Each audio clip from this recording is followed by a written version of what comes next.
Boa noite. Ele comanda um grupo francês que fatura 56 bilhões de euros por ano. No Brasil, há pouco mais de 5 anos, oferece mais de 3 mil empregos diretos e indiretos e fechou o primeiro trimestre de 2006 com um aumento de 56% nas vendas.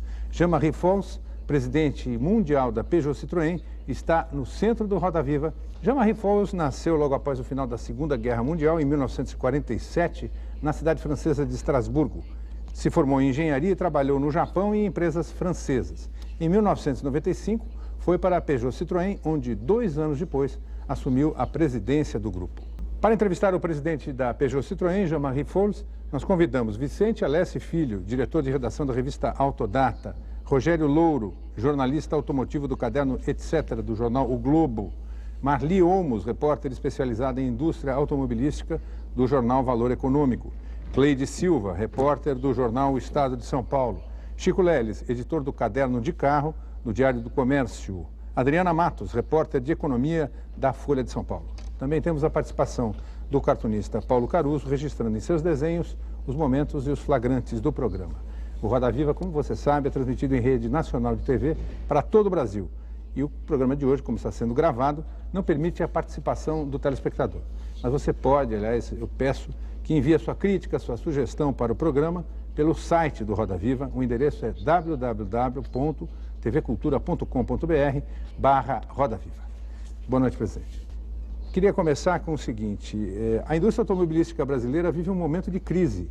Grandes empresas como Volkswagen e General Motors enfrentam graves dificuldades. E a empresa que o senhor comanda, ao contrário, cresce. Qual é a receita para isso? Notre recette, c'est peut-être d'abord que nous sommes une nouvelle entreprise au Brésil, nous sommes une jeune entreprise. Vous le rappeliez tout à l'heure, c'est seulement depuis 2001 que nous avons commencé à produire au Brésil, mais depuis nous connaissons une croissance tout à fait remarquable. L'année dernière, nous avons progressé de 25% par rapport à l'année précédente, et au début de cette année, c'est de nouveau un taux de croissance de 25%. Nous en sommes à 5,6% de part de marché au Brésil, et c'est un vrai succès. Sim, mas apenas a juventude não é suficiente para explicar, né, o fato de que vocês crescem tanto. Há algo na maneira de produzir? Je crois surtout qu'il y a le principal facteur de réussite de notre industrie automobile, ce sont les produits. Si nous réussissons bien, c'est que nos produits plaisent aux Brésiliens, c'est qu'effectivement les voitures que nos deux marques, Peugeot et Citroën, proposent au marché brésilien répondent bien aux attentes des clients. L'industrie automobile, c'est toujours comme cela que l'on réussit. Boa noite. O senhor combateu fortemente a ideia corrente 10 anos atrás de fusões, incorporações, compras e vendas. O senhor sempre disse que o ponto era fazer acordos pontuais. A questão era acordos pontuais. Visto hoje, com os olhos de hoje, 10 anos passados, a estratégia, do seu ponto de vista, era correta? Essa é a pergunta. O senhor ainda continua firme nesse ponto de vista, mesmo com as perspectivas que temos adiante? Tout à fait. Je crois que nous considérons, et aujourd'hui la plupart des constructeurs automobiles pensent, que les fusions-acquisitions ne sont pas une bonne solution stratégique de notre métier. Bien sûr, c'est important d'augmenter la taille pour gagner en productivité et sur les coûts, mais on ne gagne pas sur le nombre de voitures, parce que les voitures sont de plus en plus différentes les unes des autres. Là où l'effet de taille peut jouer, c'est sur les moteurs, c'est sur les boîtes de vitesse, c'est sur les organes, c'est sur les plateformes sur lesquelles on construit l'automobile. Or pour cela, nous pouvons effectivement nous associer pour un sujet donné, pour une longue période de temps, avec un constructeur, pour partager un développement, partager de la production, partager des achats. Nous le faisons en fait avec de nombreux constructeurs. Nous sommes un peu le champion des coopérations. Nous le faisons avec Renault depuis très longtemps, nous le faisons avec Fiat, mais nous avons aussi des coopérations très récentes avec le groupe Ford. Nous avons développé avec Ford une famille complète de moteurs diesel. Avec Toyota, nous avons développé ensemble et nous produisons ensemble en Europe centrale une famille de petites voitures d'entrée de gamme. Avec le groupe Fiat, je l'ai mentionné tout à l'heure, avec BMW, avec lequel nous avons développé des petits moteurs essence à haute technologie, et demain avec Mitsubishi au Japon pour produire des 4x4. C'est donc un peu un grand axe de la stratégie du groupe que de partager avec d'autres des développements et de la production.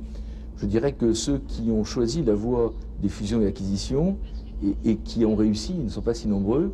Lorsqu'ils expliquent en quoi la fusion et acquisition était intéressante, ils disent précisément qu'ils ont su partager des plateformes, des organes. C'est exactement ce que nous faisons sans passer par les difficultés des fusions et acquisitions. Donc non, pas changer d'avis. Je crois que c'est la bonne stratégie. Et d'ailleurs, tout le monde plus ou moins y vient maintenant. Por gentileza. Lembrando, outra questão que o senhor também já falou mais de uma vez, certa vez o senhor disse que o carro 1.0, com motor 1.0, era uma curiosidade fiscal num país como o Brasil.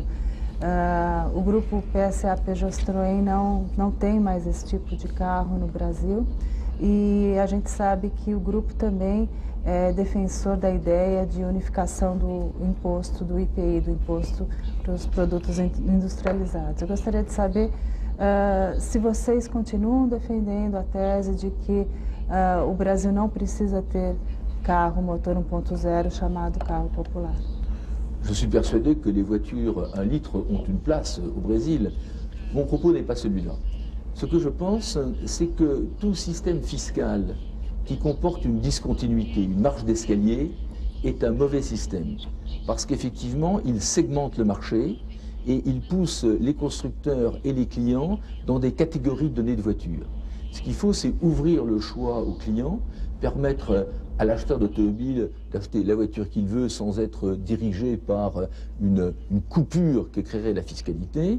Et donc, je pense qu'il serait plus avantageux, et pour les clients brésiliens, et je pense pour le fisc brésilien, d'avoir un impôt unique qui s'applique avec le même taux sur tous les prix de voitures. Ça ne va certainement pas diminuer les recettes du fisc brésilien, puisque ça permettrait à d'autres d'acheter des voitures un peu plus grandes et donc de payer un peu plus d'impôts dessus. Mais ça éviterait de segmenter le marché et d'avoir poussé au surdéveloppement au Brésil d'une catégorie de voitures de moins d'1 litre, qui n'existent pas en dehors du Brésil et donc qui viennent limiter la capacité exportatrice du Brésil. Toute discontinuité dans une action publique est toujours mauvaise, les effets de seuil sont toujours dramatiques. C'était ça mon propos, je le maintiens. Presidente, mas carro que tenha uma cilindrada menor, 1.0, não é carro mais econômico, que gasta menos combustível, portanto economiza petróleo, ou esse raciocínio está incorreto? C'est certain, la consommation d'essence des voitures, elle est liée à la cylindrée, mais pas seulement à la cylindrée. Elle est aussi liée au poids de la voiture, aux technologies qu'on met en œuvre. Ce n'est pas tout à fait aussi simple. Cela dit, c'est vrai que la cylindrée joue un rôle. Une fois de plus, laissons les clients brésiliens, comme les clients dans le monde entier, décider de la voiture qui convient à leurs besoins et à leurs moyens financiers. Et n'essayons pas de guider par des fiscalités à tranches des choix qui deviennent artificiels. Eu queria retomar a questão dessa crise do setor automobilístico, que é uma crise mundial. Aqui no Brasil a gente vê essas empresas anunciando demissões, Volkswagen, General Motors, mas no mundo todo isso está ocorrendo. A própria PSA fechou recentemente uma fábrica no Reino Unido. Eu queria assim, uma análise sua, como é que o senhor vê o setor no curto prazo, o futuro desse setor no curto prazo? Assim, parece que a indústria automobilística perdeu aquele glamour de ser uma grande empregadora, de pagar bons salários. Como é que o senhor vê daqui para frente, como é que fica esse setor? Je crois d'abord que l'industrie automobile reste une très grande industrie dans le monde entier. Elle joue dans l'ensemble des grands pays industriels un rôle tout à fait essentiel. Et le poids de l'industrie automobile, notamment de l'économie brésilienne, est très importante. Je crois ensuite qu'il faut bien distinguer 2 zones du monde. Vous avez les vieux pays industriels, l'Europe, l'Amérique du Nord, le Japon, dans lesquels les marchés sont à peu près stables et dans lesquels le marché automobile est un marché de renouvellement. Et puis des nouveaux pays industriels, de nouveaux pays riches, comme le Brésil, comme la Chine, des pays en croissance, dans lesquels le marché est un marché en développement lui-même. Le marché brésilien est un marché en croissance, il a progressé de 13% l'année dernière, donc on a un vrai marché en croissance et dans lequel la situation n'est pas du tout la même. Donc faisons d'abord cette distinction. L'évolution suivant la taille et l'historique des marchés, et puis l'évolution suivant les constructeurs. En ce qui nous concerne, quand c'est le groupe PSA Peugeot Citroën, c'est vrai que nous avons aujourd'hui une activité qui est stable. même en légère décroissance en Europe occidentale, notre home market traditionnel, mais que par contre nous sommes en forte croissance en dehors d'Europe, et en particulier en Amérique du Sud, et en particulier au Brésil. Nous le sommes grâce au dynamisme du marché, nous le sommes aussi grâce, je le disais tout à l'heure, à la séduction qu'exercent nos automobiles sur les acheteurs brésiliens. O senhor, enfim, tem acompanhado a crise e a grande reclamação das montadoras é o câmbio. Eu queria saber do senhor se vocês fizeram algumas mudanças na fábrica e na produção do Peugeot 206 por conta da defasagem cambial. E eu queria saber do senhor como é que o senhor vê a crítica do ministro Luiz Marinho a respeito da questão cambial. Ele disse há uns 10 dias que isso é uma desculpa das montadoras, que a questão não passa só por isso. Eu queria ter uma avaliação do senhor a respeito dessa situação. En ce qui concerne le groupe PSA Peugeot Citroën, nous avons engagé pratiquement depuis que nous sommes au Brésil une politique de très forte intégration locale. Nous souhaitons acheter effectivement au Brésil, en tous les cas dans le Mercosur, la très grande majorité des pièces et des équipements que nous incorporons dans nos voitures. Aujourd'hui, 75% de nos achats sont faits au Brésil et une voiture comme la 206 que vous mentionniez est intégrée localement à plus de 85%. Nous n'allons pas changer de politique du jour au lendemain compte tenu des évolutions du taux de change. Notre volonté est effectivement d'être aussi intégrés que possible dans l'économie brésilienne et nous ne changeons absolument pas cet aspect-là de notre stratégie. En ce qui concerne la partie d'exportation d'automobiles cette fois-ci, c'est vrai que l'évolution du réal vient un peu handicaper la rentabilité des exportations depuis le Brésil vers les autres pays d'Amérique du Sud, puisque nos exportations, nous avons exporté un peu plus de 20 000 voitures l'année dernière à partir du Brésil, sont des exportations vers l'Amérique du Sud. Mais notre vision est un peu différente du fait que nous avons, dès l'origine de notre présence en Amérique du Sud, essayé d'avoir une présence équilibrée dans le Mercosur entre l'Argentine et le Brésil. Nous avons des flux croisés entre les deux pays et nous bénéficions effectivement, cette fois-ci, en ce qui concerne l'importation de pièces lorsqu'elles viennent de l'Argentine, d'un point favorable qui est l'évolution du taux de change aussi. Donc la vraie réponse à l'évolution des changes, c'est bien l'équilibre des balances de change, c'est ce qu'on essaye de faire effectivement dans une stratégie globale en Amérique du Sud. Por favor, Excusez-moi. Falar em economia, voltando um pouco ao assunto que o Marco levantou do carro, eu queria falar sobre biodiesel e saber como é que vão os testes daquele, me parece que são 1000 carros que vocês estão testando numa frota própria na Europa. E junto com isso perguntar se o governo brasileiro hoje dissesse, ó, o biodiesel está liberado, em quanto tempo vocês colocariam um carro movido, um automóvel, passeio, a rodar no Brasil, à venda no Brasil, poderiam? Je dirais d'abord que le biodiesel est un sujet auquel le groupe PSA Peugeot Citroën s'est depuis longtemps beaucoup attaché. Nous croyons effectivement d'abord que les motorisations diesel présentent un vrai avantage structurel par rapport aux motorisations essence, pour des raisons liées à la physique même. Un moteur diesel consomme moins qu'un moteur essence. Remplacer un moteur essence par un moteur diesel, c'est gagner 20% de consommation et 20% d'émissions de gaz à effet de serre. Ensuite, nous croyons beaucoup, nous, PSA Peugeot Citroën, en Europe, parce qu'au Brésil, ce n'est pas la peine d'en convaincre les Brésiliens, au rôle des biocarburants. Biocarburants qui remplacent l'essence, c'est le cas de l'éthanol, mais aussi la possibilité d'avoir des biocarburants qui viennent s'additionner au diesel classique. Nous avons, depuis longtemps, chez PSA, fait la démonstration que l'on pouvait ajouter des biodiesels, autrement dit des biocarburants qui viennent s'ajouter au diesel, dans les moteurs diesel existants, sans rien avoir à changer, jusqu'à 30% dans le diesel. Et nous avons essayé d'appeler l'attention des pouvoirs publics brésiliens sur l'intérêt du biodiesel. Je suis très fier, en fait, d'avoir eu l'occasion, dès le tout début de l'année 2003, à ma première rencontre avec le président Lula, de lui avoir montré tout l'intérêt que présentait le biodiesel. J'ai aussi eu l'occasion de le dire à l'époque à Madame Rousseff, qui était à ce moment-là ministre de l'énergie, et de dire que le biodiesel représentait une vraie opportunité pour le Brésil. En effet, le biodiesel, on le fabrique à partir d'oléagineux qui proviennent de plantes brésiliennes, du soja, du ricin, de la palme, et pour l'estérifier d'un alcool qui est bien entendu de l'éthanol, une grande spécialité de production brésilienne. On a donc là avec le biodiesel un produit qui est 100% national brésilien et 100% agricole et que l'on peut incorporer à hauteur de 30% dans le diesel standard sans aucune difficulté, sans changer les moteurs, sans changer les circuits de distribution. C'est donc là une vraie opportunité pour le Brésil.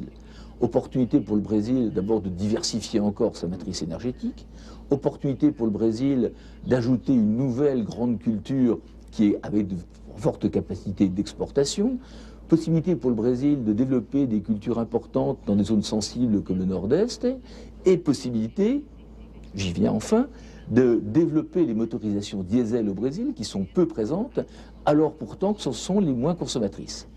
Il y a là, je crois, un vrai pari, un vrai enjeu. J'espère que les autorités brésiliennes, lorsqu'elles en auront fait complètement le bilan, décideront effectivement de prendre les mesures permettant de généraliser les motorisations diesel aux véhicules particuliers. Nous avons, dans le cadre d'essais menés avec un institut universitaire brésilien, avec l'ADETNEL, démontré déjà qu'on pouvait faire tourner au Brésil des voitures, des flottes de voitures avec du biodiesel et que ça se passe très bien. Nous allons continuer ces essais et si demain le diesel peut être autorisé sur les véhicules particuliers au Brésil, grâce notamment à l'intérêt du biodiesel, alors sur le champ nous serons prêts puisque nous fabriquons déjà des voitures équipées de moteurs diesel au Brésil pour les exporter en Argentine. Rogério. Várias montadoras em todo o mundo falam muito da pilha combustível, do hidrogênio, outras formas de combustíveis, de maneira de fazer um automóvel viver sem a gasolina, ou até sem o diesel. O senhor nunca demonstrou muito otimismo, ou pelo menos a questão de se poder usar o hidrogênio rapidamente no automóvel. Qual é a posição da PSA? O senhor acha que existem outras formas antes de se chegar à pilha de combustível? Oui, je crois que dans tous ces nouveaux combustibles et nouvelles motorisations, ce qu'il faut bien regarder, c'est l'échelle de temps. Il y a des solutions qui sont disponibles pour aujourd'hui, il y a des solutions qui sont intéressantes pour demain, et puis il y a des solutions qui sont pour clairement après-demain. Les solutions disponibles aujourd'hui pour réduire la consommation de carburant, elles sont bien connues au Brésil. Pour la première d'entre elles, c'est l'usage des biocarburants. Le Brésil est le pays champion du monde des biocarburants. L'autre solution immédiatement disponible, je le disais tout à l'heure, c'est le développement des motorisations diesel qui sont intrinsèquement moins consommantes que les motorisations essence. Ensuite, il y a les solutions de demain. Parmi les solutions de demain, il y a ce qu'on appelle les hybrides, c'est-à-dire l'association d'un moteur électrique avec une machine thermique, ce qui permet de réduire la consommation de la machine thermique. Le groupe PSA Peugeot Citroën a présenté déjà des solutions très innovantes, qui s'appellent le stop and start, sur des voitures en Europe. Nous avons présenté récemment la première solution de véhicule hybride diesel, qui conjugue l'avantage de l'hybridation avec l'avantage du diesel. Et puis il y a des solutions d'après-demain, et quand je dis après-demain, ne nous cachons pas, c'est probablement dans 20 ans, qui est la solution de la pile à combustible, de la voiture à hydrogène. Il n'y a pas de la technologie à faire. Le groupe PS1 a présenté, il y a de ça quelques mois maintenant, une voiture qui fonctionne avec une pile à hydrogène que nous avons développée nous-mêmes. Mais par contre, aussi bien pour des raisons de coût que pour des raisons de sécurité de distribution d'hydrogène, que pour des raisons de disponibilité d'hydrogène, ces solutions sont des solutions pour le long terme. Pour le court et le moyen terme, les voitures fonctionneront avec des moteurs à explosion conventionnels.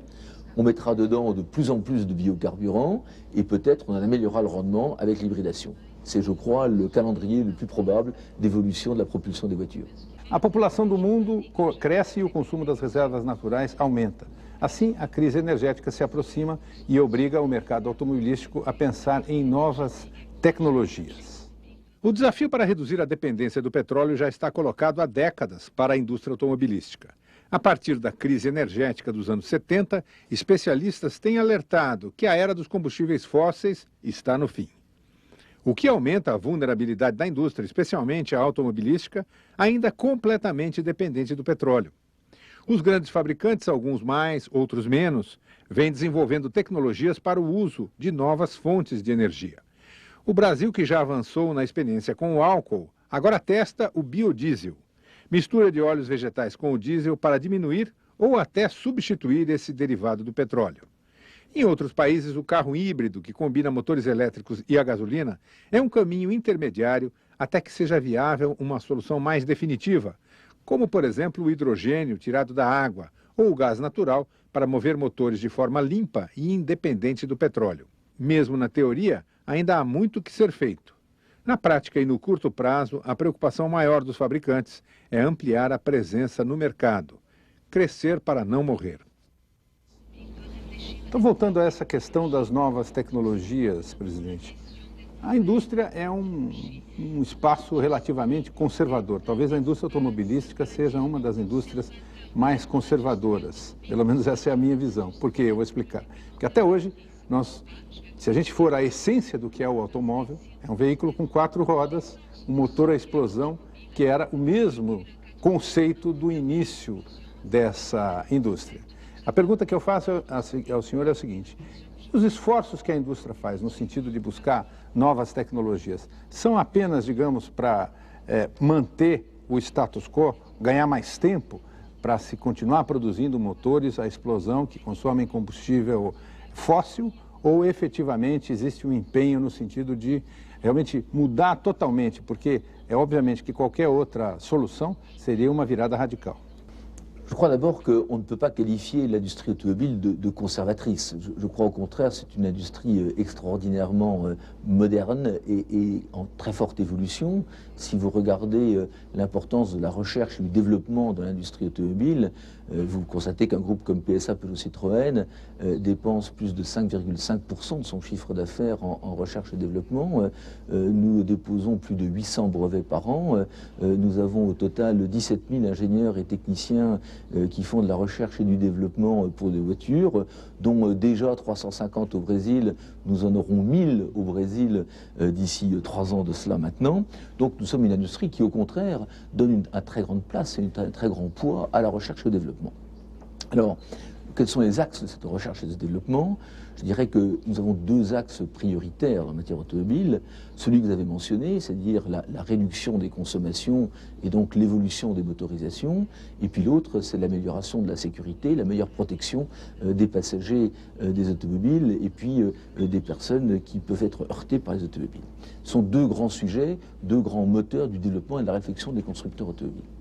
En ce qui concerne les motorisations, je le disais tout à l'heure à Rogério Louro, nous avons aujourd'hui effectivement tout un panel de technologies qui sont disponibles. Mais ces technologies, nous ne les mettons pas tout de suite toutes sur la route, non pas que nous ne puissions pas théoriquement le faire, mais que ce que nous souhaitons, nous, en tous les cas PSA Peugeot Citroën, notre grand concept, c'est d'amener des voitures qui soient dans une gamme de prix qui les rendent effectivement accessibles au plus grand nombre d'acheteurs automobiles. C'est pas tout d'inventer des technologies extraordinaires. Si personne ne peut les acheter, ce n'est pas la peine. Donc ce que nous avons toujours voulu faire dans le groupe PSA Peugeot Citroën, c'est amener des vraies technologies, des technologies qui ont une vraie efficacité perceptible par le client, mais qui soient effectivement achetables par le client. Nous avons voulu faire des voitures qui fassent rêver bien sûr, parce que c'est le propre aussi d'une voiture, mais qui soient accessibles. C'est ça nos grandes lignes, et c'est pour ça que nous avons essayé de placer successivement dans le temps les innovations que nous faisons. De volta à questão cambial. Recentemente, a companhia destinou à Argentina uma cota extra de produção para aproveitar a melhor relação do câmbio na Argentina. Alguma receita para o governo com relação à questão câmbio? Je me garderais bien de donner des conseils, encore moins au gouvernement brésilien. Je crois que je ne suis pas du tout un économiste ni un spécialiste des questions monétaires. Ce que je peux dire néanmoins, c'est comment un groupe comme le nôtre essaye de s'adapter aux fluctuations de change. Je crois que le premier point est effectivement d'être pour tout ce que nous faisons au Brésil aussi brésilien que possible. Et c'est donc le sens de tout ce que nous avons fait année après année, qui consiste à augmenter notre intégration locale et d'être le plus possible dépendant d'achats dans le Brésil et dans le Mercosur. Nous avons par exemple acheté l'année dernière pour plus d'1 milliard de reais de pièces et d'équipements en Amérique du Sud. Nous avons plus de 200 fournisseurs en Amérique du Sud. Et donc le premier point, c'est de s'exonérer du risque de change en étant le plus implantés localement. Le deuxième, dans la vision sud-américaine que nous avons de notre politique, notre vision est une vision régionale. En matière automobile, nous avons essayé de raisonner par grandes régions du monde. En Amérique du Sud, nous avons fait le choix d'avoir effectivement deux pieds. Vous le mentionniez tout à l'heure, nous avons une implantation industrielle et des fabrications au Brésil, une implantation industrielle et des fabrications en Argentine. C'est vrai qu'il y a des moments où c'est plus facile d'exporter à partir du Brésil, d'autres c'est plus facile d'exporter par rapport à l'Argentine, mais nous voyons un équilibre.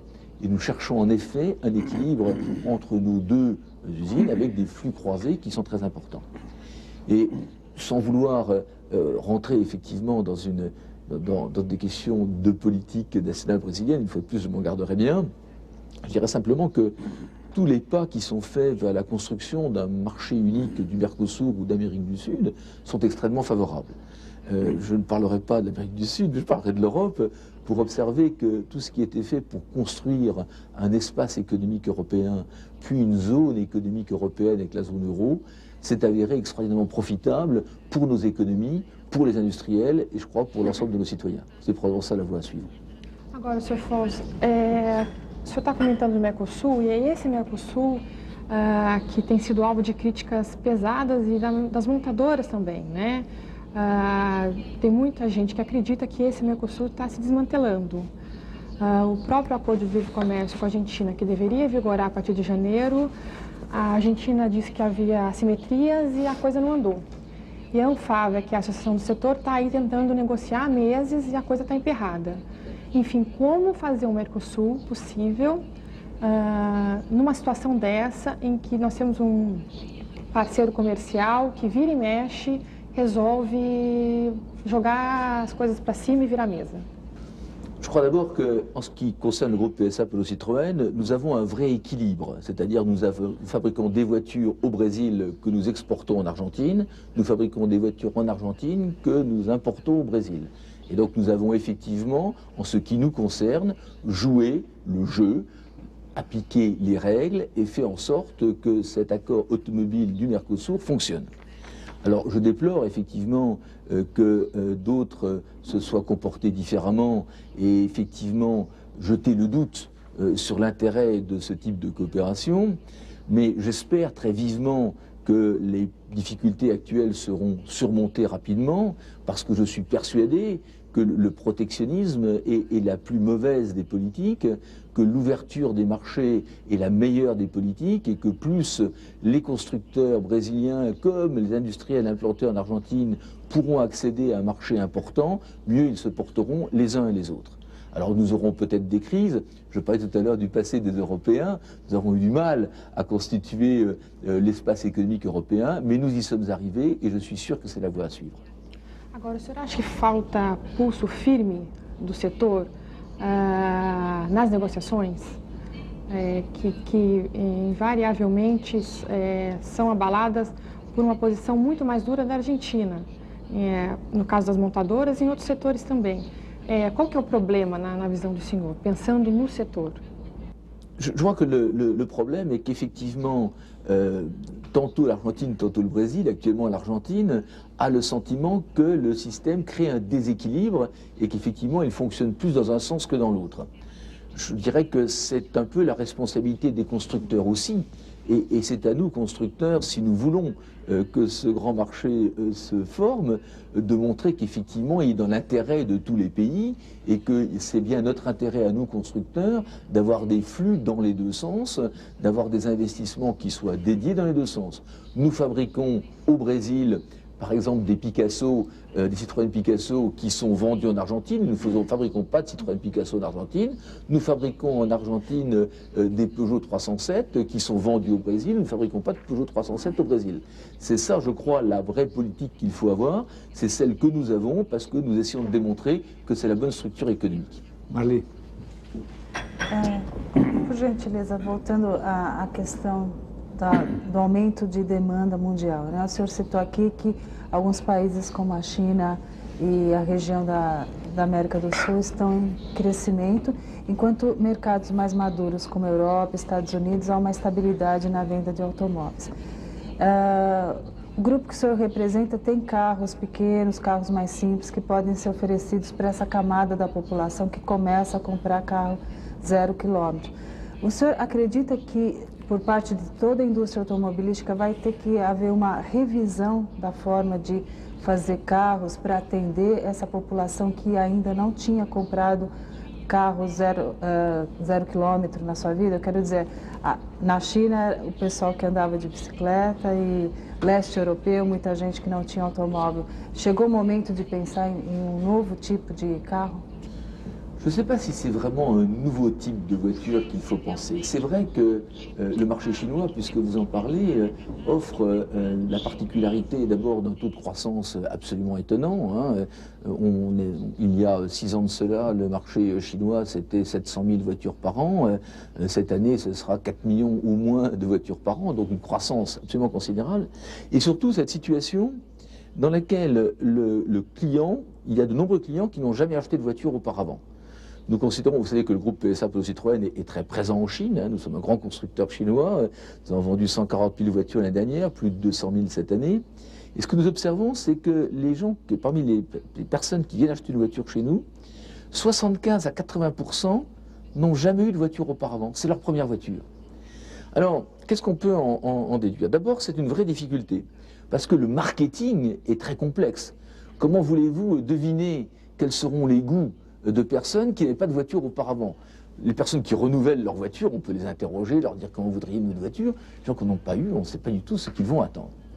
Et là, ce qu'on observe justement, et un petit peu en écho à ce que vous disiez, c'est que les personnes qui, dans un pays émergent comme la Chine, accèdent au marché automobile, eh bien, ce sont des personnes qui accèdent aussi à un pouvoir d'achat qui leur permettent de s'acheter une automobile. Ce sont aussi des personnes qui voyagent, des personnes qui regardent des chaînes de télévision internationales, qui voient des voitures mondiales et qui sont attachées en fait à avoir des voitures qui ressemblent, qui soient bien les voitures modernes, mondiales que l'on trouve dans les pays plus anciens, les vieux pays industriels. C'est en tout cas ce que nous voyons avec la politique que nous menons, que nous avons menée en Chine, avec l'introduction des voitures modernes du groupe, et puis la politique que nous avons bien sûr menée au Brésil, dans laquelle nous sommes présents avec des voitures modernes qui se renouvellent. Je sais qu'au Brésil, il y a des voitures qui sont là depuis très longtemps. Les nôtres, la première est arrivée en 2001, donc ce sont toutes des voitures récentes. Ce sont des voitures qui ont été lancées il y a peu de temps en Europe. Et puis à cette première phase de notre présence au Brésil, qui était l'introduction de nos voitures les plus récentes, vient s'ajouter une nouvelle phase maintenant de notre développement au Brésil, qui est d'introduire des voitures brésiliennes. C'est-à-dire en fait des versions de nos voitures qui ont été inventées par nos équipes brésiliennes, développées par nos équipes brésiliennes, et qui, je l'espère, répondront pleinement aux attentes de nos clients brésiliens. Je pense par exemple à la Citroën C3 VTR qu'on vient de présenter, qui est actuellement dans les concessions. Voilà une voiture qui est sortie réellement de la demande de nos services marketing brésiliens, à l'écoute du client brésilien, qui a été développée au Brésil par nos équipes brésiliennes, et puis qui, je n'en doute pas, connaîtra un grand succès. Como é que o senhor atribui ao que o senhor atribui esse interesse do brasileiro por carros compactos? O senhor acha que é só a questão do preço ou existe algum outro motivo? Je ne sais pas si on peut qualifier le client brésilien comme un client qui a acheté des petites voitures. C'est vrai qu'au Brésil, nous avons plutôt des voitures compactes, les grosses voitures n'ont pas réellement leur place, mais je dirais que le client brésilien, tel que je le comprends, tel que nous le voyons, en tous les cas, le client qui s'intéresse aux voitures Peugeot et Citroën, il n'a pas seulement écrit petit derrière la tête. Il cherche des voitures qui soient confortables, il cherche des voitures qui aient un style, et je dirais que nos deux marques, Peugeot et Citroën, sont fameuses dans le monde entier pour l'originalité de leur style. Il cherche des voitures qui aient un peu de performance, un peu d'habilité de conduite, et puis des voitures qui aient une bonne tenue de route, car le conducteur brésilien est un conducteur qui aime conduire et qui est donc attaché à la performance de conduite de la voiture. Et donc c'est vrai qu'il y a une forte place des voitures compactes, mais de dire le Brésil c'est le pays des petites voitures, sûrement pas. C'est le pays dans lequel les clients cherchent des voitures certes petites, mais avec du style, du confort, de bonnes prestations, de la tenue de route, bref des voitures Peugeot et des voitures Citroën. O senhor agora há pouco estava falando da visão regional que o grupo tem, da importância que tem essa região para os investimentos do grupo. A multinacional, a grande multinacional francesa que é a PSA, investiu aqui no Brasil 750 milhões de dólares aí nos últimos anos. Como é que o senhor vê esses acontecimentos recentes aqui, principalmente aqui em São Paulo, onde uma onda de violência aí praticamente parou essa que é a maior cidade do país? Como investidor, o grupo se preocupa com isso? Ou seja, isso pode atrapalhar novos investimentos aqui no Brasil? Até porque isso é um fato recente, mas existe uma violência generalizada no país. Isso pode afastar investimentos do país? Écoutez, en tous les cas, ça ne modifie certainement pas notre attitude à l'égard du Brésil. Le groupe PSA a fait clairement le choix de venir au Brésil. Je suis très fier de l'avoir fait. C'était une première décision que j'ai prise quand je suis devenu président du groupe PSA Peugeot Citroën. Nous l'avons fait parce que nous croyons à l'avenir du Brésil. Nous souhaitons absolument participer à l'évolution du Brésil. Alors nous connaissons toutes les qualités du Brésil, nous connaissons aussi un certain nombre de difficultés. Nous les connaissons, nous les acceptons, nous vivons avec. Je crois en tous les cas que les incidents les plus récents, bien sûr, sont préoccupants, mais ne vont certainement pas modifier notre attitude en tous les cas. Mas assim, no geral, o que está ocorrendo na América Latina, com todas essas mudanças políticas, na Venezuela, enfim, na Bolívia, isso não assusta um pouco assim, os investidores externos? Porque cria uma situação em que de dúvidas para investimentos. Assim, falando em geral na região, embora vocês tenham fábrica no Brasil e na Argentina, vocês fornecem produtos para toda essa região. Isso não pode afetar em algum momento a decisão de estar atuando nesses países? Je dirais que l'Amérique du Sud est un ensemble de pays jeunes et nous savons tous que ce sont des pays jeunes dont l'histoire et la vie économique est beaucoup plus heurtée que celle de vieux pays comme l'Europe. Autrement dit, nous aurons toujours des hauts et des bas plus importants que ceux que nous connaissons en Europe. Nous le savons au départ, nous le connaissons. Les hasards de la vie professionnelle font que j'ai travaillé avec le Brésil dans mes différentes fonctions depuis 1981. Je suis donc l'actualité économique du Brésil depuis 25 ans maintenant. J'en connais des hauts et des bas, des périodes de forte croissance, des périodes de plus grande difficulté, des périodes de forte inflation, des périodes dans lesquelles on retrouve une bonne stabilité économique. Tout ceci fait partie de la jeunesse de notre pays qui connaît la croissance que connaît aujourd'hui le Brésil. Je dirais que ou bien on est prêt à accepter ce type d'évolution et à ce moment-là il faut venir effectivement au Brésil comme nous l'avons fait, soit on en a peur et effectivement il ne faut pas aller en Amérique du Sud. Mais nous croyons beaucoup à l'avenir en Amérique du Sud et nous n'avons aucun doute là-dessus, même si nous rencontrerons peut-être quelque part, ici ou là, des difficultés. Ce qu'il faut dans ce genre de circonstances, c'est ne pas, je dirais, s'énerver trop vite, c'est ne pas prendre de décisions hâtives et rester fermement accroché à ses positions. O senhor falou de América do Sul, falou de China. O eixo da indústria automobilística, não só de vendas, mas de produção, também tende a mudar para os países emergentes. Eu também vou dar um exemplo, o senhor anunciou há pouco tempo que deve fechar a fábrica na Inglaterra, de Highton. Os senhores têm fábricas no leste europeu, estão investindo em construir fábricas lá, mais uma nova fábrica na China. O eixo da indústria automobilística vai mudar na questão de produção para os países emergentes, questão de custo, é um caminho inevitável. Alors, notre vision à nous, PSA Peugeot Citroën, est que l'économie automobile est une économie de grandes régions du monde. Autrement dit, nous voyons bien une vision d'Amérique du Sud, nous avons une vision en Chine, nous avons une vision en Europe, y compris l'Europe centrale. Et donc nous raisonnons bien dans 3 grandes zones mondiales, et c'est comme cela que nous le voyons.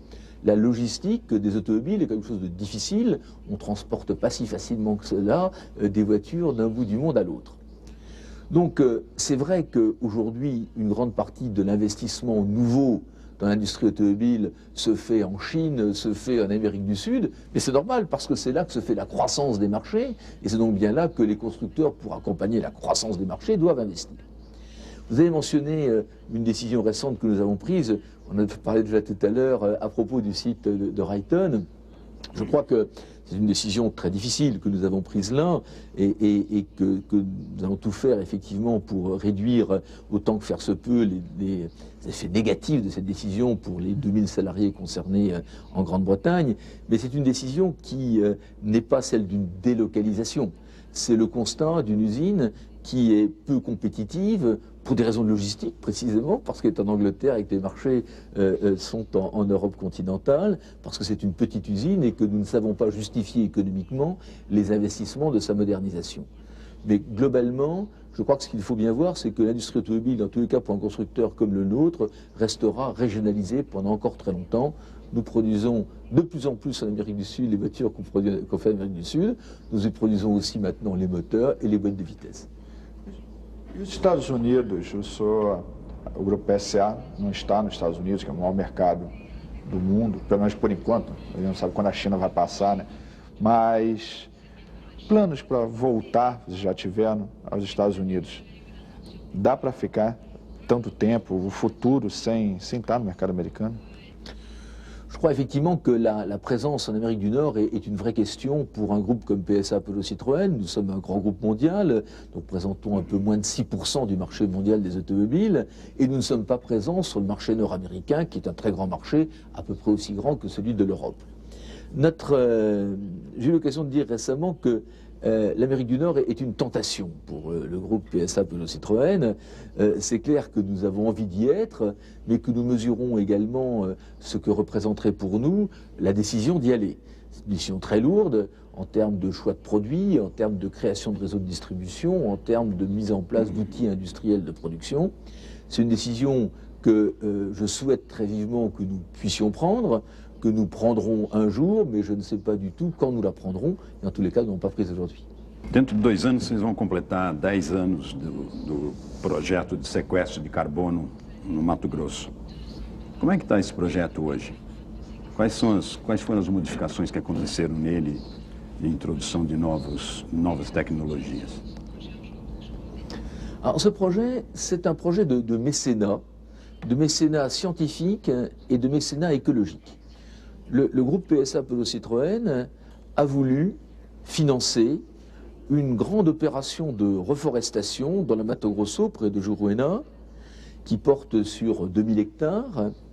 Nous y avons reforesté sous le contrôle d'un conseil scientifique dans lequel d'éminents scientifiques brésiliens et aussi internationaux sont présents, reforesté en recréant la biodiversité de la forêt amazonienne, reforester d'abord parce que c'est bien de reconstituer la forêt amazonienne, mais surtout pour faire une expérience scientifique qui est celle d'un grand puits de carbone. On parle beaucoup des puits de carbone, c'est-à-dire de la capacité d'absorption du gaz carbonique atmosphérique par la croissance des forêts. On en parle, personne ne l'avait encore jamais mesuré, et donc ce que nous faisons là, c'est mesurer concrètement combien la croissance d'une forêt en Amazonie absorbe effectivement de gaz carbonique. Alors nous avons donc des mesures à la fois de l'évolution de la teneur en gaz carbonique des couches les plus basses de l'atmosphère, des mesures de l'absorption du carbone par les plantes. Tout cela est fait par de nombreux scientifiques et je crois que le monde entier en fait suit de très près cette réalisation dans le Mato Grosso. Je dirais que pour PSA Peugeot Citroën, c'est une grande satisfaction. D'abord une satisfaction d'avoir réalisé ainsi, d'avoir financé. Nous avons dépensé déjà nettement plus de 10 millions de dollars pour payer cette opération, d'avoir participé à cette grande opération scientifique mondiale, d'intérêt mondial, de l'avoir fait au Brésil, de l'avoir fait en Amazonie parce que nous savons l'attachement légitime que les Brésiliens portent à cette fantastique ressource naturelle, cette richesse naturelle qu'est l'Amazonie, de le faire en parfaite harmonie avec l'ensemble des responsables environnementaux et sociaux des autorités brésiliennes, et puis d'avoir en quelque sorte affirmé notre attachement à votre pays, au Brésil, en faisant cela. O Mercosul dispõe hoje de uma indústria automobilística com capacidade excessiva para o mercado interno. A saída procurada é o da exportação. Dos caminhos seria a integração Mercosul com a ALCA ou com a União Europeia. O senhor acredita numa integração ou num acordo Mercosul-União Europeia para o setor automotivo? E em ocorrendo, qual seria o papel da indústria automobilística aqui instalada nesse novo contexto? Bon, je crois que le premier point serait d'abord de réaliser complètement l'intégration du Mercosur, comme je le disais tout à l'heure. Commençons par créer un bon marché pour le Mercosur, un vrai marché unique sans frontières et sans entraves. Ensuite, essayons d'élargir ce marché à l'ensemble de l'Amérique du Sud. On aura fait déjà un très grand pas. La grande exportation de voitures n'est, à mon sens, pas une possibilité massive, car le transport des voitures d'une zone du monde à l'autre est quand même une chose difficile et que la réactivité sur les marchés impose une production locale. La preuve en est que les constructeurs japonais, lorsqu'ils ont commencé à sortir du Japon, et lorsqu'ils sont venus notamment en Europe, eh bien, ils sont venus construire des usines de production en Europe. Je pense que c'est bien en Amérique du Sud qu'il faut d'abord regarder l'avenir de l'industrie automobile du Brésil. O senhor, a empresa que o senhor dirige tem uma importante atuação no campo da segurança do uso do automóvel em diversos sentidos. A distância que existe entre o que é feito na Europa do que é possível fazer no Brasil é muito grande, porque aqui nós temos estradas esburacadas, sem sinalização, muitas vezes vias únicas. Que tipo de avanço se pode estabelecer nessa questão da segurança dos automóveis que exista lá na Europa e possa ser aplicada num país como o nosso? Je crois qu'effectivement, la sécurité est avec l'environnement l'un des grands sujets citoyens, si j'ose dire, de l'industrie automobile. En matière de sécurité, et comme vous le suggérez dans votre question, je crois qu'il faut prendre en compte un sorte de triangle de la sécurité dans lequel il y a l'infrastructure routière, tout ce qu'il faut faire pour qu'effectivement les routes soient sûres, la signalisation soit effective. Il y a le conducteur de la voiture et puis il y a l'automobile. Ces trois éléments du triangle portent chacun une responsabilité dans l'amélioration de la sécurité routière. Aucun ne doit être privilégié parmi les autres. Ce que je peux dire en tous les cas, c'est que les constructeurs automobiles, en tous les cas PSA, Peugeot, Citroën, donnent une importance considérable à la sécurité dans toutes leurs actions de développement. Et donc nous efforçons de présenter des voitures qui contribuent à la sécurité. Qui contribuent à la sécurité à la fois au sens de la sécurité primaire et de la sécurité secondaire. Sécurité primaire, c'est comment éviter que l'accident arrive. Sécurité secondaire, c'est comment limiter les conséquences de l'accident lorsqu'il est arrivé. Je crois qu'il faut effectivement s'engager dans ces deux voies. Tout le monde pense à la sécurité secondaire, c'est-à-dire ce que l'on peut faire en matière de ceinture de sécurité, en matière d'absorption de choc, en matière d'airbag, et effectivement beaucoup de progrès sont déjà faits sur les voitures les plus modernes dans ce domaine. Mais n'oublions pas les aspects de la sécurité primaire, c'est-à-dire comment faire en sorte que l'accident n'arrive pas. Et ceci nous renvoie à des notions de freinage et de tenue de route qui sont très importantes. Je dirais que les deux marques du groupe, à la fois Peugeot et Citroën, bénéficient dans le monde entier, je crois, d'une image très forte en matière de tenue de route. Nos voitures sont sûres parce qu'effectivement, elles ont une capacité à tenir la route, à freiner, à prendre de bons tournants dans de bonnes conditions. C'est cela aussi la sécurité et c'est aussi cela une contribution que les constructeurs doivent avoir. A gente está com uma crise do gás batendo aí na porta dos brasileiros. O mercado, a população já reagiu de maneira meio discreta, mas o dado da Anfávia mostra que no último mês, pela primeira vez em muito tempo, a venda do Flex, a participação do Flex na venda total de carros caiu alguma coisa em torno de meio ponto, enfim. O que o senhor falaria para a população a respeito dessa crise? E quais são os efeitos também para a indústria, enfim, compra carro a gás, não compra carro a gás, como é que o senhor vê isso? Bon, je crois d'abord que les choix énergétiques doivent être pris sur des distances longues et pas simplement au vu d'incidents ponctuels, si graves soient les incidents en question. Je pense que si on raisonne sur un plan global à l'échelle d'un pays comme le Brésil, ce qui est important, c'est effectivement la diversité de la matrice énergétique. Ce qui est important, c'est de ne pas être dépendant d'une seule ressource énergétique.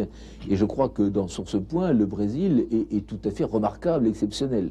Aucun pays ne dispose d'une telle diversité de sa matrice énergétique, en tous les cas pour les automobiles, que le Brésil, puisque nous avons des voitures à essence classique. Le Brésil a inventé les voitures à alcool. Enfin, je crois qu'il faut rendre hommage à ceux qui ont su, il y a 40 ans de cela, développer effectivement toute une chaîne de production de voitures qui fonctionnent à l'alcool. C'est ensuite le Brésil qui a lancé le concept de flex-fuel. Nous-mêmes, d'ailleurs, PSA Peugeot Citroën, sommes très fiers de participer au développement des voitures flex-fuel.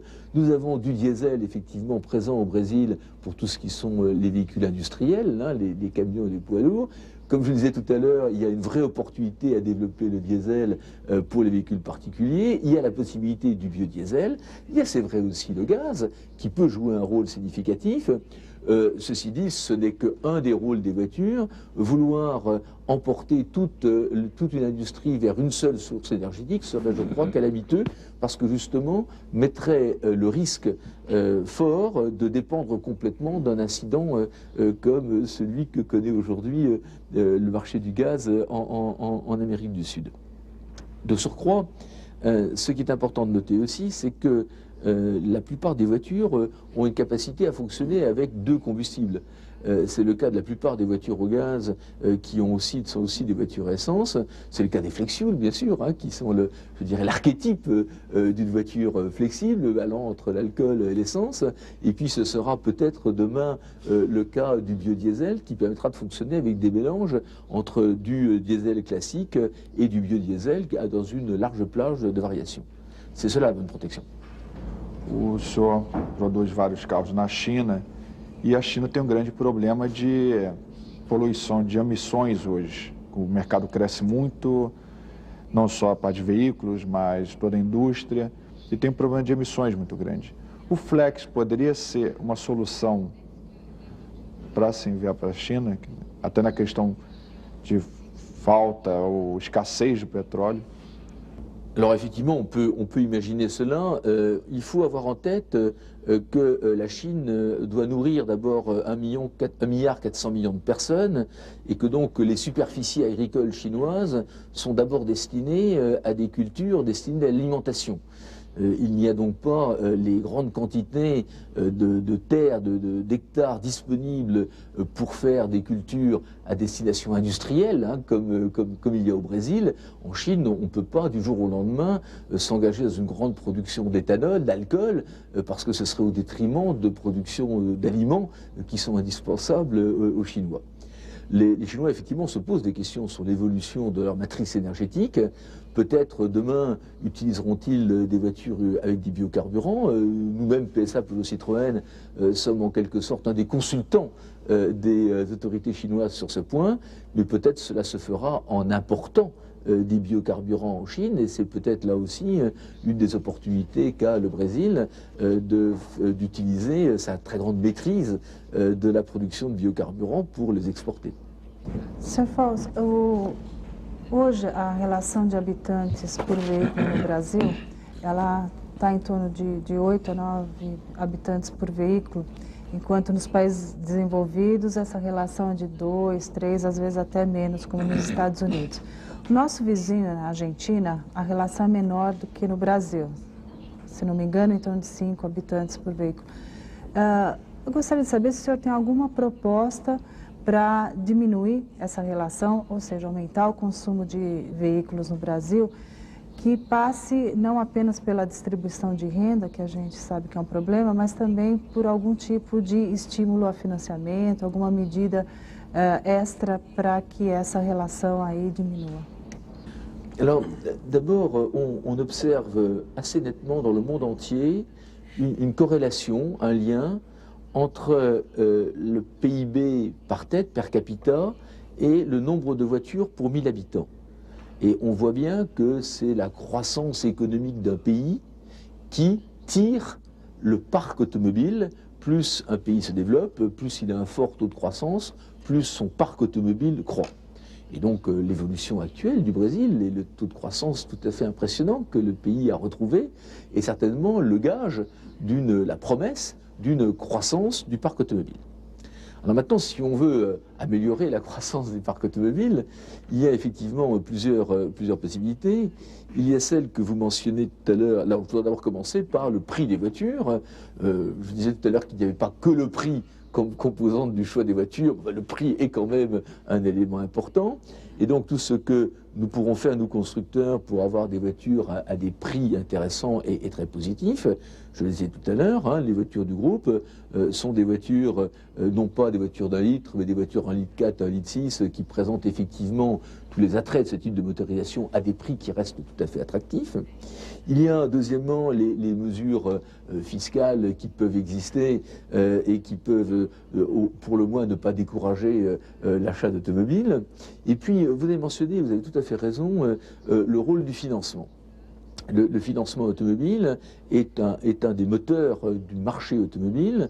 Les constructeurs automobiles souhaitent pouvoir offrir dans les services qu'ils proposent à leurs clients non seulement la voiture en tant que telle, non seulement l'entretien, la prévente, mais aussi le financement et un certain nombre de prestations d'ordre financier. Le groupe PSA Peugeot Citroën est présent sur ce marché à travers Banco Peugeot et Banco Citroën, hein, qui effectivement assurent les financements de nos réseaux, mais surtout de nos clients finaux, et je crois qu'ils contribuent aussi à cela. Alors, l'attrait de ce type de financement est quand même très directement lié au niveau des taux d'intérêt, du taux de l'argent, et là aussi les évolutions récentes sont encourageantes et nous permettent de penser que le marché brésilien va poursuivre sa croissance.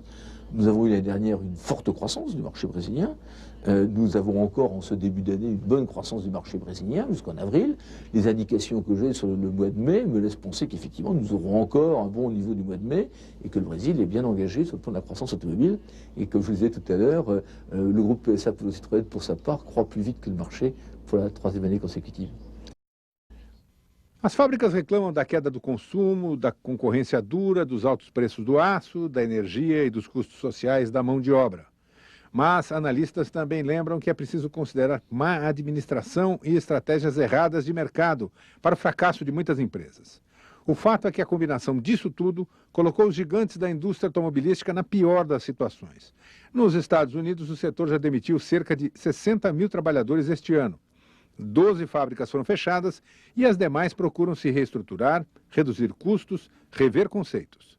Na Europa, a crise é parecida, embora menor.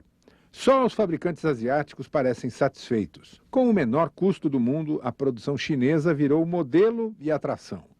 Quem ainda não chegou lá corre para abrir novos mercados, de preferência sem fronteiras e sem barreiras. O consultor de empresas na área de indústria automobilística, André Bier, tem uma pergunta sobre o passado e o futuro da Peugeot Citroën. Vamos acompanhar. A minha curiosidade é saber o que levou a sua empresa a investir no Brasil, tendo em vista que, apesar de já termos aqui 4 grandes empresas para o mercado de mais de 2 milhões de unidades, o volume de escala seria prejudicado e, além disto, a maior parte deste mercado está concentrado em produtos e veículos menores, de preços mais baixos, chamados econômicos, portanto, com uma rentabilidade mais reduzida. Após estes anos operando no Brasil, a sua empresa entende que os resultados foram satisfatórios e tem intenção de continuar investindo para ampliar a sua participação no mercado e melhorar, evidentemente, o retorno no capital investido.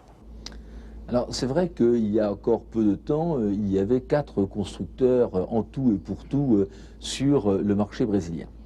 Depuis, beaucoup d'autres se sont établis. Je crois qu'il y a 6 autres constructeurs qui sont venus investir au Brésil. Et je note d'ailleurs que nous sommes le dernier à être arrivé, mais nous sommes le premier par la taille, puisque nous sommes maintenant à 5,6% de part de marché au Brésil. Les 4 constructeurs historiques sont un peu autour de 80%. Il reste déjà 20% pour les nouveaux venus. Et ce dont nous sommes certains, c'est que les nouveaux venus n'ont pas fini de croître et qu'en tous les cas, l'ambition de PSA Peugeot Citroën, de ces 2 marques, de Peugeot et de Citroën, est de continuer à croître sur le marché brésilien. Alors pourquoi sommes-nous venus?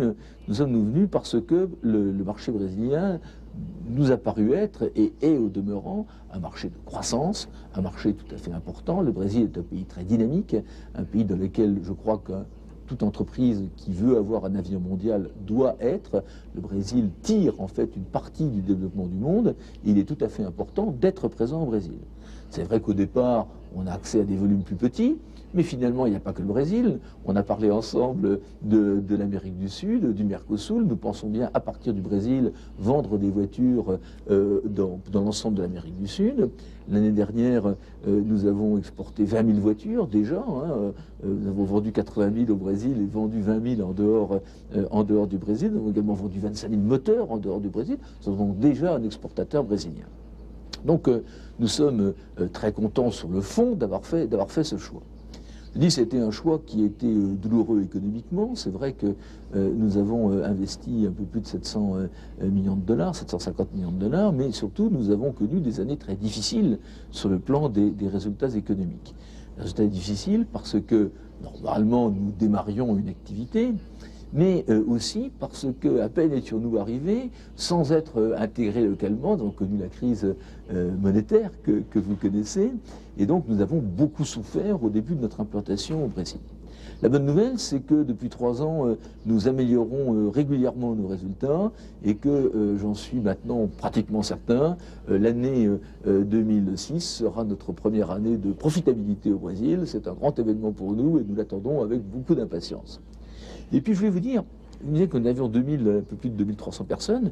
En fait, la présence du groupe PSA Peugeot Citroën au Brésil, c'est beaucoup plus que cela. Il y a 2200 et quelques personnes dans l'usine, mais il y a aussi des personnes qui travaillent au niveau commercial pour Peugeot, pour Citroën, et donc nous sommes à peu près 2500 pour l'automobile, mais il y a aussi la banque, dont on parlait tout à l'heure, il y a notre filiale qui construit des équipements automobiles pour tous les constructeurs brésiliens, qui s'appelle Faurecia, il y a notre entreprise de transport qui s'appelle Jeffco. Au total, ça fait presque 5000 personnes qui sont strictement du groupe PSA Peugeot Citroën. Et puis nous avons des réseaux de concessionnaires, des réseaux de concessionnaires Peugeot, des réseaux de concessionnaires Citroën. Il y a presque 200 concessionnaires au Brésil, avec un peu plus de 5000 personnes. Et puis il y a tous les équipementiers qui se sont installés dans l'État de Rio, autour de notre usine de l'État de Rio, et avec également des prestataires locaux qui font plus de 1000 personnes. Autrement dit, le groupe PSA Peugeot Citroën, c'est pas loin de 12 000 personnes aujourd'hui au Brésil, et nous en sommes très fiers. O senhor falou que a PSA tem carros com preços interessantes. O carro mais barato que a Peugeot vende no Brasil custa R$25 mil. É muito caro ainda para o padrão do brasileiro. A indústria automobilística tem uma capacidade muito grande de desenvolvimento. Vocês não conseguem desenvolver um carro mais barato, mais adequado para a renda do brasileiro, já que o senhor falou aí da filosofia da empresa de desenvolver carros regionais? Isso não é possível? Alors nous avons des voitures qui sont d'abord achetées par les Brésiliens en grand nombre, puisque nous croissons plus vite que le marché, ce qui tend à prouver qu'il y a des gens qui ont envie de les acheter et qui peuvent les payer. Je crois que c'est la démonstration qu'il faut faire d'abord. Ensuite, nous ne sommes pas, c'est vrai, dans le segment des voitures les moins chères, les plus dépouillées, parce que nos marques ont précisément un autre contenu que celui de faire juste une voiture pas chère. Alors on peut effectivement décider de faire des voitures dont la définition c'est le prix, et c'est tout, et c'est une voiture pas chère, mais nous sommes persuadés qu'il y a un bon nombre de clients brésiliens, en fait un nombre de plus en plus grand de clients brésiliens, qui ont un goût pour les voitures, qui aiment les voitures qui ont une belle esthétique, qui ont du confort, qui ont des prestations, qui ont une bonne tenue de route. Tout ça, c'est ce que nous apportons. Et ce que je veux dire, c'est que nous l'apportons à un prix qui est tout à fait compétitif lorsque l'on se compare à nos clients, à nos concurrents pour ces segments de voitures-là. Nous avons des voitures 1,4 litre, 1,6 litre, des voitures 2 litres. Sur ces segments-là, apparemment, nous sommes bien au bon prix, et probablement un prix très avantageux. Si j'en juge notre croissance, c'est la meilleure démonstration qu'on peut faire. Algum tempo atrás, no começo dos anos 90, a moda era o Sport Utility. Hoje essa coisa mudou, especialmente no Brasil, temos o chamado off-road, carros que se adaptam e põem uma roda maior, um para-choque diferenciado, uma pintura e tudo. Só podia revelar aqui no Roda Viva qual é o próximo modismo da indústria automobilística? Ah, la prochaine. Alors, je crois surtout que nous avons une industrie automobile dont la mode est de plus en plus diversifiée. S'il y a une caractéristique de l'évolution du produit automobile au cours des dernières années, dans le monde entier et tout spécialement au Brésil, c'est l'explosion de la diversité de l'offre. Je ne crois pas du tout à la convergence du marché vers des petites voitures d'entrée de gamme pas chères, toutes les mêmes, et sans intérêt et sans appétence particulière. Je pense qu'au Brésil, comme dans le monde entier, les clients souhaitent avoir des voitures différentes, des voitures qui reflètent une partie de leur personnalité, une voiture qu'ils aient envie d'acheter, dans laquelle ils ont envie d'être, dans laquelle ils ont envie d'asseoir leurs passagers. Alors c'est vrai qu'au Brésil, nous avons des modes successives, comme dans le monde entier. C'est vrai qu'aujourd'hui, il y a un goût des Brésiliens pour des voitures qui suggèrent des circulations en dehors des grandes villes. C'est bien ce qu'on essaie de faire. Je disais tout à l'heure, je parlais de la Citroën C3 VTA. Nous avons d'autres idées pour les mois qui viennent, mais je n'en dirai pas plus maintenant, de voitures qui seront bien adaptées à cet nouvel aspect du goût brésilien. Alors je me garderai bien de faire un pronostic sur ce que seront les tendances brésiliennes dans les années qui viennent, mais c'est précisément parce que je pense que le Brésil est un des foyers de la création de la mode automobile, des nouvelles automobiles, que nous tenons absolument à être là pour être présents et pouvoir en profiter. Presidente, nosso tempo está acabando. A última pergunta é a seguinte: talvez a maneira mais eficaz de se melhorar a segurança de quem utiliza automóvel e circula pelas estradas e ruas brasileiras, já que é complicado ampliar as estradas, melhorar a sua condição, seria a substituição de veículos quase que pré-históricos, em condições absolutamente precárias que circulam pelas ruas.